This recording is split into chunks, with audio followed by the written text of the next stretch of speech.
Air condition industry में एक Daikin एक जाना पहचाना नाम है। उसने आज एक प्रेस कॉन्फ्रेंस में बताया कि उनको 2017-2025 से फिर से अवार्ड मिला है क्योंकि उन्होंने एनर्जी एफिशिएंसी के ऊपर बहुत ज़्यादा काम किया।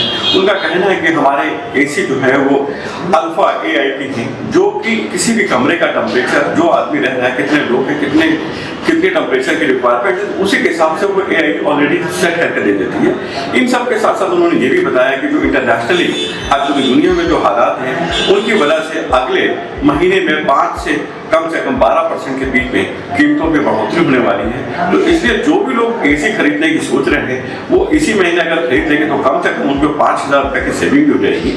इन सब चीज़ों के साथ साथ उन्होंने ये भी बताया कि अगर हम AMC की बात करें, एनुअल मेंटेनेंस कॉन्ट्रैक्ट की बात करें, तो हमारा प्रोडक्ट 3 तरह की AMC ऑलरेडी दे रहा है कि 1 साल तक हम 0 पर हर चीज़ की मतलब गारंटी देते हैं। दूसरा 5 साल तक हम लोग किसी भी यानी कि जो पावर का सप्लाई बोर्ड होता है उसकी गारंटी दे रहे हैं और 10 साल तक हम अपने एसी के कंप्रेसर की गारंटी दे रहे हैं। इसलिए किसी भी खरीदार को 10 साल तक सोचना नहीं पड़ेगा क्योंकि उसकी जो बेसिक 3 चीज़ें हैं वो सारी की सारी हमारे पास कवर है। एनर्जी एफिशिएंसी के ऊपर लगातार डाइकिन कंपनी को अवार्ड सेरेमनी में जो है उनको भी प्राइम मिनिस्टर प्रेसिडेंट ने फिर 2025 अवार्ड दिया है। इससे पहले 2017 में भी उनको मिला है और 2025 में का कहना है कि जो 5.1 था और जिसको 5.6 हो गया था, उसके बावजूद भी हमारा जो एफिशिएंसी है वो ऑलरेडी जो स्टैंडर्ड है उससे ज़्यादा है। इस साल नया क्या हो रहा है, इस साल नया क्या है, क्या इस इंडस्ट्री में बदलाव आ रहे हैं, डाइकिन क्या कर रहा है, तो उसी के बारे में हम थोड़ा बताना शुरू करेंगे। उसी के बारे में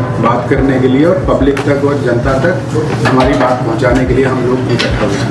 जैसे हमारा DGIME है, Daikin Japan institute of manufacturing excellence. ये हिंदुस्तान में सिर्फ 2 कंपनीज को दिया गया था जब भारत के प्रधानमंत्री और जापान के प्रधानमंत्री का आपस में एक डिस्कशन हुआ कि हम टेक्नोलॉजी को तो आगे बढ़ाना चाहते हैं लेकिन फैक्ट्री लगाएंगे तो काम कौन करेगा, बनाएगा कौन। उसको बनाने के लिए उतना हुनर होना चाहिए। तो उस हुनर को बनाने के लिए हमने बोला गया कि आप DGIME आप एक ऐसा इंस्टीट्यूट की स्थापना कीजिए जिसके अंदर जापान के तरीके से मैन्युफैक्चरिंग सिखाई जाए, जिसमें टोयोटा और डाइकिन ये 2 ऑर्गेनाइजेशंस को प्लस आगे और भी कुछ कंपनीज को बाद में दिया गया, जिनको बोला गया कि आप लोगों को बुलाइए, सिखाइए। तो निमराना में हमने DGIME की स्थापना की। उस DGIME के अंदर में आज भी हम बच्चों को जो अगर बच्चे कुछ जो एयर कंडीशनिंग में सीखना चाहते हैं 10वीं या 12वीं क्लास, हम उनको बुलाते हैं, हम उनको इन्वाइट करते हैं, आइए पढ़िए, कोई चार्ज नहीं। हम उनसे चार्ज लेते नहीं, उल्टा उनको स्टाइपेंड देते हैं। वहाँ रहने की भी व्यवस्था है, बहुत बढ़िया हॉस्टल बना हुआ है, पूरा रहने की पढ़ने की व्यवस्था है। तो वहाँ पे उनको ट्रेन किया जाता है ताकि बाहर निकल के वो बच्चे बहुत अच्छे तरीके से या तो अपना काम करें या फिर अच्छी ऑर्गेनाइजेशन में, हमारी ऑर्गेनाइजेशन में या हमारे डीलर्स के पास या इंडस्ट्री के डीलर्स के पास कहीं पे भी जाके जॉब करें। डाइकिन का पेनिट्रेशन या शेयर की बात करें तो RA के अंदर हम क्लियर कट स्प्लिट एसीज में नंबर 1 ग्लोबली भी हम है। 170 से ज़्यादा देशों में हम एयर कंडीशनिंग के लिए जाने जाते हैं और ओवरऑल जो ग्लोबल टर्नओवर है हमारा वो भी करीब 4 लाख करोड़ का है इंडियन रुपीज़ के अंदर।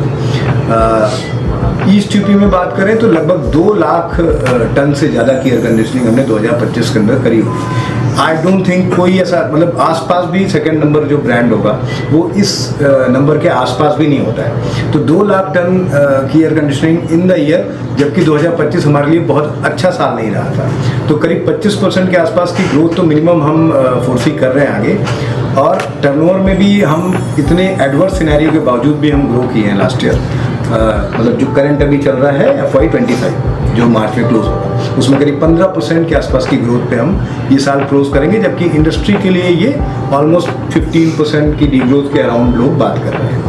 आजकल एक हालात जो चल रहे हैं टिपिकली जो भी जो पॉलिटिकल टेंशन चल रहा है, प्लस और भी चीज़ें हैं। मेटल्स की हम बात करें तो मेटल्स भी आप देख रहे होंगे कॉपर किस तरीके से कुछ समय से बहुत महंगा होता जा रहा है। प्लस डॉलर हम लोग देख पा रहे हैं कि डॉलर्स अगली हर बार नई ऊंचाइयां छू रहा है। तो उससे नुकसान क्या होता है कि जो भी हम लोग प्रोडक्ट्स लगाते हैं 100% प्रोडक्ट्स अभी तक 100% इंडिया में अवेलेबल नहीं होता। कुछ प्रोडक्ट्स बाहर से मंगाए जाते हैं। गैस है, कोई चीज़ है गैस की, कुछ जो मैन्युफैक्चरिंग इंडिया में नहीं होती वो बाहर से मंगाए, और बाहर इंटरनेशनली जहाँ से मंगाएंगे तो डॉलर में पे करना। डॉलर में पे करने का नुकसान कि हमें उस आइटम की कॉस्ट भी बढ़ गई, प्लस उस आइटम को इंडिया में लेके आना उसका खर्चा भी बढ़ गया, क्योंकि ट्रांसपोर्टेशन भी डॉलर्स में है। इस वजह से ये बहुत बड़ा इंपॉर्टेंट पॉइंट है। प्लस कॉपर, एयर कंडीशनिंग के अंदर कॉपर, सबसे ज़्यादा कॉपर की खपत हुई है। कॉपर के जिस तरीके से रेट बढ़ रहे हैं कॉपर की वजह से, तो ये कुछ चीज़ों को जब हम जोड़ते हैं, और आजकल अभी हम लोग रिसेंटली गैस की जो कमी हुई है, आपको शायद आइडिया हो, एयर कंडीशनिंग में और ऐसे कंप्रेसर प्रोडक्ट्स में गैस की खपत अच्छी होती है, क्योंकि जो टाँका लगता है या ब्रेजिंग जिसको हम कहते हैं उसमें गैस यूज़ होता है। उस वजह गैस की कमी होने की वजह से कई फैक्ट्री की प्रोडक्शन स्लो हो चुकी है, ऑलरेडी स्लो हो चुकी है। लखनऊ में जितनी भी छोटे मशीनें थे लगभग अभी सारे जो है वो करेक्ट, कई जगह कई लोग होल्ड पे चल रहे हैं, कई लोग रुके हुए हैं कि अभी जैसे सप्लाई ठीक होगी तब तक। तो ये प्रॉब्लम्स हमें भी फेस आती है, हम भी, हमारा इंडस्ट्री भी कोई बाहर नहीं है, वो भी हमारा समाज का ही पार्ट है, तो ये कमियां हमें भी फेस आती हैं। इन सबको लेकर के चलते हुए आने वाले समय के अंदर में एज अ इंडस्ट्री सबके प्राइसेस बढ़ने वाले हैं। 15% के आसपास लोगों ने हम 7 से 12% का हमने एक रेंज दिया है कि 7 से 12% एयर कंडीशनर के प्राइसिंग में बदलाव है। ये अवार्ड हमें तीसरी बार मिला है। 2017 में भी हमें ये मिला था, 2022 में भी मिला था, 2025 again for our product FTKM। सो KM में ये अवार्ड हमें हायर एनर्जी एफिशिएंसी के लिए मिला है, best appliance of the year award. तो ये भी अगेन इंश्योर करता है कि आपका एनर्जी एफिशिएंसी अच्छा होने का मतलब है कि सीधा सीधा कि बिजली के बिल में आपकी कमी होगी as compare to other products. तो this is very very good achievement and third time in let's say sequence, it's very very good for us. लेकिन यहाँ पे आपकी बात रोकते हुए इसी से मेरी बात उन्होंने कहा कि हर 2 साल के अंदर जितनी भी स्टार रेटिंग होती है वो ऑटोमेटिकली डिक्रीज हो जाती है, जो 5 स्टार और 3 स्टार 3 स्टार वाली स्टार हो जाएगी। तो इसमें नया क्या है? सर मैं वही बता, नया क्या होता है कि देखिए, एक मशीन को जब आप 3.8 स्टार रेटिंग के साथ बनाते हैं, और अगर आपको बोला जाए ये मशीन अब आप 3.8 की बजाय 5.2 स्टार रेटिंग का बनाएं, तो 5.2 का स्टार रेटिंग एफिशिएंसी बढ़ाने के लिए मशीन के अंदर में इवेपोरेटर कॉइल बड़ा करना पड़ता है, मशीन के अंदर खपत बढ़ जाती है, मशीन के अंदर में जो रॉ मटेरियल है वो बढ़ जाता है, बिकॉज आपको कूलिंग एफिशिएंसी देनी है लेकिन कम बिजली खपत के साथ। तो ये सबसे बड़ा इंपॉर्टेंट फैक्टर आता है। 5 स्टार पहले 5.2 से शुरू होता था, अब 5.6 से शुरू होता है। तो अगर ये 5.6 से शुरू होता है तो जो एक्स्ट्रा पॉइंट बढ़ा उसको बनाने के लिए आपके पास जो मशीन है उसकी रॉ मटेरियल कॉस्टिंग हर चीज़ में बढ़त आएगी।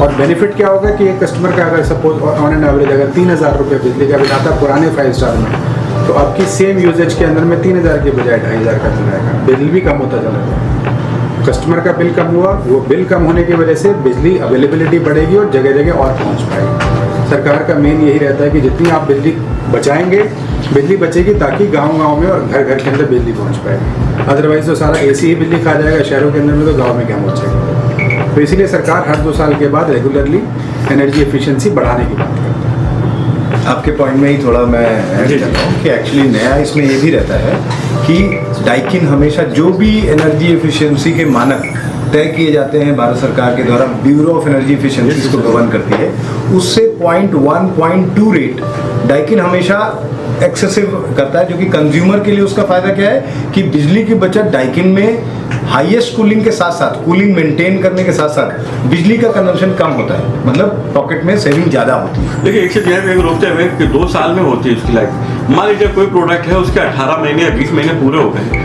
हमने तब उसको लिया, 24 महीने उसके बाद तो उसका रेटिंग चेंज हो जाएगी, और स्टार पे रेटिंग आप कहेंगे आप क्या होगा, तो उसकी कॉस्टिंग भी करते हो। हाँ ठीक है, नेक्स्ट 4 महीने के बाद वो स्टार जो हमारा 5 स्टार 3 स्टार हो जाएगा। अल्टीमेटली हमने तो ज़्यादा पे कर दिया, 4 महीने बाद वो तो फिर सस्ता हो। आप जब भी प्रोडक्ट लेते हैं आप एक पर्टिकुलर ICR का प्रोडक्ट लेते हैं। आज आपने प्रोडक्ट लिया 3.9 ICR का, 3.9 ICR वो 3.9 ही रहेगा। सिर्फ गवर्नमेंट की रेटिंग के हिसाब से पहले वो 3.9 3 स्टार था, अब वो 3.9 2 स्टार होता है। सिर्फ आपने वो रेंज चेंज कर दी, प्रोडक्ट की फीचर में या स्पेसिफिकेशन में कोई बदलाव नहीं है, प्रोडक्ट वही है। आज की डेट में आप 3.9 ICR का प्रोडक्ट लेने जाएंगे वो उतने का ही मिलेगा जितने का पहले मिल रहा था, बशर्ते बाकी चीज़ों की वजह से कॉस्ट में ऊपर नीचे ना हो। सिर्फ ये गवर्नमेंट की जो रेंज होती है उन्होंने रेंज उठा के चेंज करके एक तरफ आगे ले गए। हमारे लिए ये बेटर रहता है, जैसे शक्ति जी ने बताया कि पहले जिस हम 4.3 का अगर एक प्रोडक्ट बनाते थे 3 स्टार, पुरानी रेटिंग में भी हम लोग बिल्कुल लास्ट तक, मतलब अगर उससे एक पॉइंट भी ऊपर बढ़ा तो वो 3 स्टार के बजाय 4 स्टार हो जाएगा। चाहते हम कर सकते थे, 4.39 को 4.4 करने में कोई मनाही नहीं है, लेकिन डाइकिन जापानीज टिपिकली यही कहते हैं कि आप 4.39 है तो 4.39 ही दिखाइए, उसको 4.4 मत कीजिए। इस वजह से उसको 4 स्टार नहीं बनाइए, हम 3 स्टार में ही काम करेंगे। जिस वजह से क्या होता है कि हमारा 3 स्टार पहले भी 3 स्टार है, आज भी 3 स्टार है। रेटिंग बढ़ने से हमारा प्रोडक्ट डीरेट नहीं है, हमारा प्रोडक्ट आज भी उसी लेवल पे है, क्योंकि हम लोग ऑलरेडी पुरानी रेटिंग से आगे बढ़ के काम करते हैं। और आज भी हम लोग के जो प्रोडक्ट है 5.6 से शुरू होता है, तो हमारे प्रोडक्ट्स ऑलरेडी इससे बेटर एफिशिएंसी देते हैं। तो अगर कल को जब फ्यूचर में चेंज होगा तो शायद हमारा 5 स्टार भी उतना ही 5 स्टार में रहेगा। एएमसी के बारे में आप कुछ बताइए, क्योंकि हमने देखा कि जो इंडिया के अंदर एएमसी का बहुत शॉर्टफॉल है। अगर आप 5 साल की एएमसी मांगे तो जल्दी मिलती नहीं है, और 10 साल मांगे तो बिल्कुल ही हाथ ही जोड़ लेते हैं। तो एएमसी पे क्या है आपका? डेफिनेटली बहुत अच्छा पॉइंट है आपका। पहली चीज़ एएमसी में 2 तरीके से बात करें कि जब भी आप प्रोडक्ट लेते हैं तो उसके लिए सबसे बड़ी इंपॉर्टेंट चीज़ होती है कि आपके पास सर्विस नेटवर्क है कि नहीं है उस प्रोडक्ट को संभालने की। तो सर्विस नेटवर्क की अगर मैं बात करूँ, जो हम लोग अभी बात करते हैं कि बहुत अच्छी चीज़ है, यूपी में हर पिन कोड पे हमारी सर्विस की अवेलेबिलिटी है। एवरी पिन कोड हमारा सर्विस अवेलेबल है, तो ऐसा कोई पिन कोड नहीं है जहाँ पे हमारी सर्विस ग्रेट अचीवमेंट एक्चुअली, और वो भी हम बढ़ा रहे हैं। हम कोशिश कर रहे हैं कि जहाँ जहाँ पे लोड है वो भी बढ़ता है।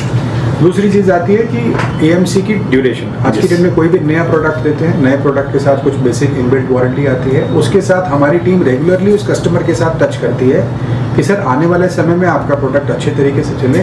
हम खुद उसके पास पिच करते हैं कि आप एएमसी लीजिए हमसे। हाउएवर एक समय के बाद में, एक 8 साल के बाद approximately for commercial products yes 10 years। तो 10 ईयर्स के बाद 10 ईयर्स तक की एएमसी हम प्रोवाइड करते हैं, और उसके बाद रेगुलरली हम कस्टमर से बात करते हैं उस प्रोडक्ट की, चाहे वो वीआरवी है या चिलर्स है या कैसेट्स हैं, इन प्रोडक्ट्स की रेगुलर एएमसीज की बात करते हैं। कमर्शियल ऑफर्स बना के दिए जाते हैं उनको, उसके बाद भी हम सर्विस सपोर्ट के लिए उनके पास अवेलेबल रहते हैं। और डोमेस्टिक्स में, डोमेस्टिक के अंदर में जनरल टेंडेंसी इंडिया के अंदर अभी बहुत कम है, ये एज अ बिहेवियर कम है कि हाँ बेटर है कि इसमें है क्या कि जो घर वाले चीज़ हैं उसमें सबसे कंपोनेंट जो इम्पोर्टेंट है, जैसे कार का इंजन होता है सबसे इम्पोर्टेंट, वैसे ही कंप्रेसर होता है एसी के लिए, वो 10 साल के लिए वारंटी में ही कवर्ड है। तो एनुअल मेंटेनेंस कॉन्ट्रैक्ट में किसी जाने की कंज्यूमर को जरूरत नहीं, फ्रॉम डे 1 वो 10 साल के लिए कंप्रेसर उसका कवर्ड है फॉर ऑल इन्वर्टर एसीज। दूसरा पीसीबी होता है, उससे ज़्यादा सबसे कॉस्टली पार्ट, वो भी 5 साल के लिए कवर्ड है। और दूसरा डाइकिन का फॉल्ट रेशियो इंडस्ट्री का लोएस्ट है। तो दैट वे एक बात ये है कि हाँ हम कितनी फ्री कॉम्प्रिहेंसिव सर्विसेज दे रहे हैं, अलग बात। दूसरा है कि हम फेलियर ही ना हो ये इंश्योर कर रहे हैं।